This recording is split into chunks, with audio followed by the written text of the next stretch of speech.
xilli halkan oo ah xarunta xadratul khayriya ay ka fisan tahay gogosha siyaarada allah u naxariistay weligii ilaahay ee shahiidka Sheekh Xasan Sheekh Cabdi Mucallim Maxamed oo caan ku ah Sheekh Xasan Qoryooley. halkan waxaa soo gaaraya qaar ka mid ah jamaacadka Ahlus Sunnah wal Jamaaca iyo jamaacaweynta ku abtirsata jamaacatul khayriya ee allah u raxmaday sheekhii weynaa ee Sheekh Xasan Qoryooley. culimadan waxay ka kala imaanayaan meelo badan oo daafaha dunida si ay uga qayb galaan siyaarada sheekha. halkan waxaa maanta soo gaaray xeer ka tirsan jamaacatul khayriya gaar ahaan faraca magaalada Xagardheer gobolka Waqooyi Bari ee wadanka Kenya si ay uga qayb galaan siyaarada sheekha. xerta ayaa ugu horreyn waxa ay digri salaam ku soo galeen xarunta xadratul khayriya ee jamaacada Sheekh Xasan Qoryooley. intaa kadibna waxa ay u gudbeen halka uu ku aasan yahay allah u raxmaday Sheekh Xasan Qoryooley iyagoo u duceeyay sheekha.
intaas kadibna waxa ay kulan gaar ah ugu tageen Sheekh Cabdiraxiin Sheekh Xasan Qoryooley oo ah hogaamiyaha jamaacatul khayriya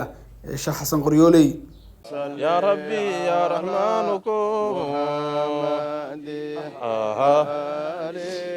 الله يا ربي يا رحمنكم لنا بالغ مرضاتي وأختم منظومنا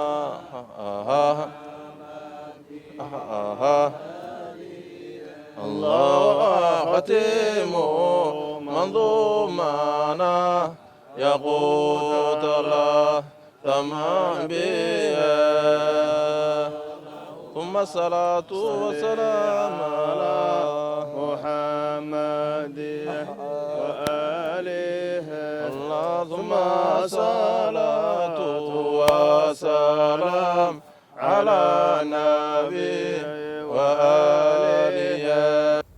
duco iyo dardaaran kadibna waxaan codbaahayaha la dhex qaadnay qaar ka mid ah hogaamiyaashii jamaacada iyagoo inooga waramay siday ugu faraxsan yihiin inay kasoo qayb galaan siyaarada sheekha. waxaa waay magacayda Isaaq Macalin Yarow oo insha Allah ka imaaday Xagardheer safar dheer soo galay anigoo jamaaco badan ah. safar dheer bacdigeed waxaan hadda joognaa magaaladii weyneed oo Manbacul Culum Makina Road yaan imaaday ziyaaradii Sheekh Xasan yaan insha Allah taala oo imaanay ziyaaradaas oo insha Allah taala oo sanad kasta oo dhacayso isku imaado marka Ilaahay subhanahu wa ta'ala nabada noo keenay safarkii dheeraad bacdigiisa alxamdulillah Ilaahay yaan ugu xamdinayna dhamaan axbaabta meesha meel kasta joogaan insha Allah taala farxadaas waa la wadaagaynaa insha Allah taala. anigoo ah Macallim Muxyidiin Axmed Maxamuud oo ka mid ah axbaabta jamaacatul khayriya khaasatan qaybta Xagardheere waxaana soo aadnay magaalo diimeedka Makina Road oo ku aasan yahay Sayid Aaba Sheekh Xasan Sheekh Cabdi oo ku magac dheer Sheekh Xasan Qoryooley. anigoo wakiil ka ah axbaabta jamaacatul khayriya qaybta Xagardheere ee dhammaan aniga ay soo wakiishteen ziyaartaas inaan ka qayb galno anagoo badan oo ka kooban 18 qof meelaas soo baxana shalay subaxii alxamdulillah xalay Nairobi ilaahay oo nasama keenay isla xalayna waa ka soo dhaqaa Nairobi saaka abaarihii 2 saac iyo bar oo ilaahay xarunta weyn ee Makina Road ilaahay oo na keenay aadaan ugu faraxsannahay inaan sanadkiiba mar la dhigo ziyaartan oo aan ka soo qayb galno insha allahu tacaala khayraadka iyo nafaxaadka iyo nuurka aan soo doonanay ilaahay waxaan ka rajaynaynaa inuu ilaahay subxaanahu wa tacaala oo na siiyo ziyaarteeda kalena ilaahay nabad iyo bashbash iyo barwaaqo uu nagu gaarsiiyo anigoo ka imaaday qahootiga Dhadhaab gaar ahaaneed harada Hagardheera jaamacada Hagardheer ka imaatay oo dhammaan ayaan meeshan ugu warbixinayaa hadda ilaahay idmo ilaahay idinkiis nabaga falligiisi ilaahayna soo waafajiyay ayaa maxadaas iska leh aniga abood aan ka imaano ama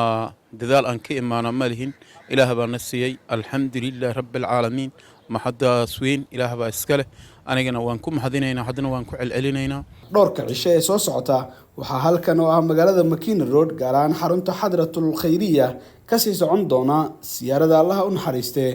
sheekhi weynaa ee shahiidka ah ee Sheekh Xasan Sheekh Cabdi Mucallim Maxamed oo caan ku ah Sheekh Xasan Qoryooley